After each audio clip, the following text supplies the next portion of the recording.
السلام علیکم۔ آج کی ویڈیو میں ہم آپ کو خاندان غلامہ کی 5ویں سلطان اور دلی کے تخت پر بیٹھنے والی پہلی اور آخری خاتون سلطان رضیہ سلطان کے بارے میں مختصراً بتائیں گے۔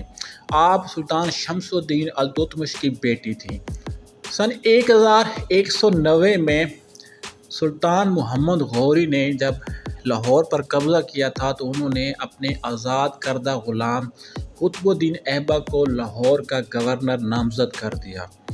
کچھ عرصہ تک وہ سلطان محمد غوری کے گورنر کی حیثیت سے لاہور کے تخت پر بیٹھے رہے۔ بعد ازاں انہوں نے اپنی خود مختار حکومت کا اعلان کر دیا اور ہندوستان کے پہلے حکمران خاندان غلامہ کی حیثیت سے انہوں نے ہندوستان کا تخت سنبھالا۔ شمس الدین التتمش سلطان قطب الدین ایبک کا ایک آزاد کردہ غلام تھا جس نے اپنی خوبیوں کی وجہ سے سلطان کے دل میں گھر کر لیا تھا، جسے سلطان نے سب سے پہلے بنگال کا گورنر نامزد کیا۔ بعد ازاں اس کے ساتھ اپنی بیٹی کی شادی کر دی تھی۔ رضیہ سلطان شمس الدین کی بیٹی اور سلطان قطب الدین ایبک کی نواسی تھی۔ سلطان شمس الدین کے 8 بیٹے تھے۔ سلطان یہ سمجھتے تھے کہ ان کا تخت سنبھالنے کے لیے ان کے 8 بیٹوں میں سے کوئی ایک بھی اس چیز کا اہل نہیں ہے، لہٰذا انہوں نے شروع سے ہی اپنی بیٹی رضیہ کو گھوڑ سواری، تلوار باری اور امور حکومت سکھانے کے لیے استاد اور اتالیق مقرر کیے۔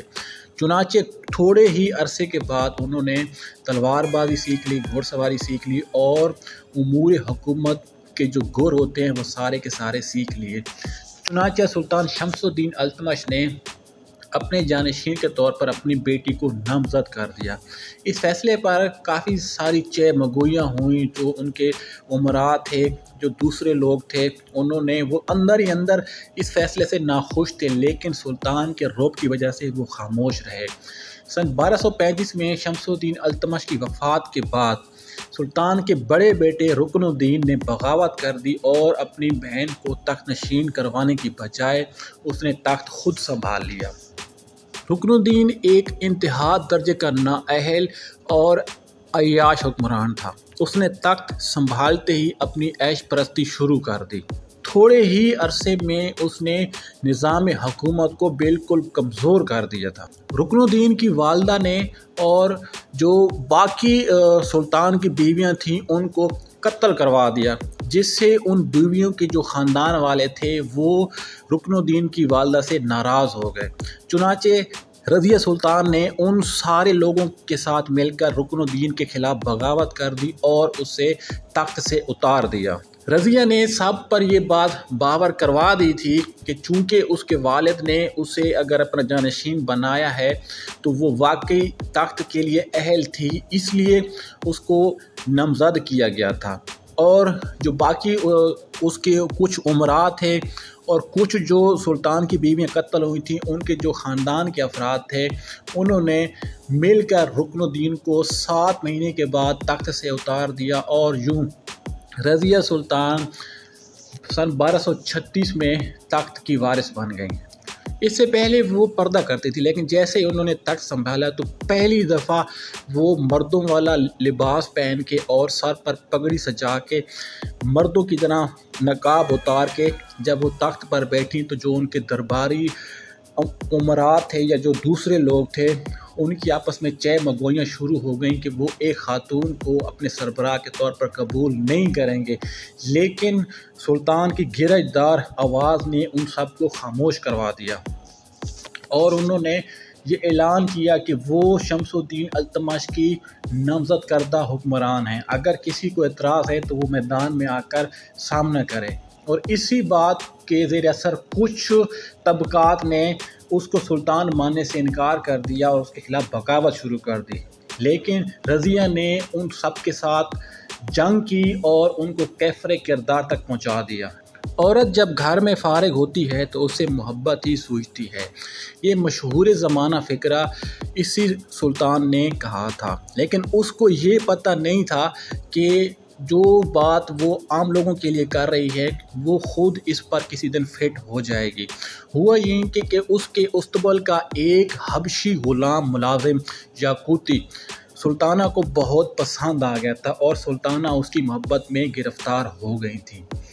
وہ جانتی تھیں کہ ان کا مقام و مرتبہ اور جس عہدے پر وہ بیٹھی ہوئی ہیں وہ اس بات کی پرمیشن نہیں دیتے، لیکن اس کے باوجود وہ اپنے دل کے ہاتھوں مجبور ہو گئی تھیں۔ سلطانہ نے اس حبشی غلام کو امیر الامراء کا خطاب دیا۔ جب وہ گھوڑے پر سوار ہوا کرتی تھیں تو یہی حبشی غلام ان کی بغل میں ہاتھ دے کر ان کو گھوڑے پر بٹھاتا بھی تھا اور ان کو گھوڑے سے اتارتا بھی تھا، جسے دیکھ کر جو ترکی امراء تھے وہ جل بھن جاتے تھے۔ وہ اس حبشی غلام سے شادی کرنا چاہتی تھی، لیکن خدا کی قدرت کو کچھ اور ہی منظور تھا۔ وہ جیسے ہی تخت نشین ہوئی تو بھٹنڈا کے حکمران التونیا نے اس سے شادی کی خواہش کا اظہار کیا اور اس کے لیے رشتہ بھیجا، لیکن سلطانہ نے اس کو انکار کر دیا، جس وجہ سے وہ غضبناک ہو گیا اور لاہور کے حکمران جمال الدین کے ساتھ مل کر اس نے سلطانہ کے خلاف علم بغاوت بلند کر دیا۔ اس بغاوت میں دلی کے اور سلطانہ کے جو خاص امراء تھے وہ بھی شامل تھے، اور انہوں نے ملک جمال الدین کو اس بات پر راضی کیا تھا کہ وہ سلطانہ کے خلاف علم بغاوت بلند کریں، وہ ان کا بھرپور ساتھ دیں گے۔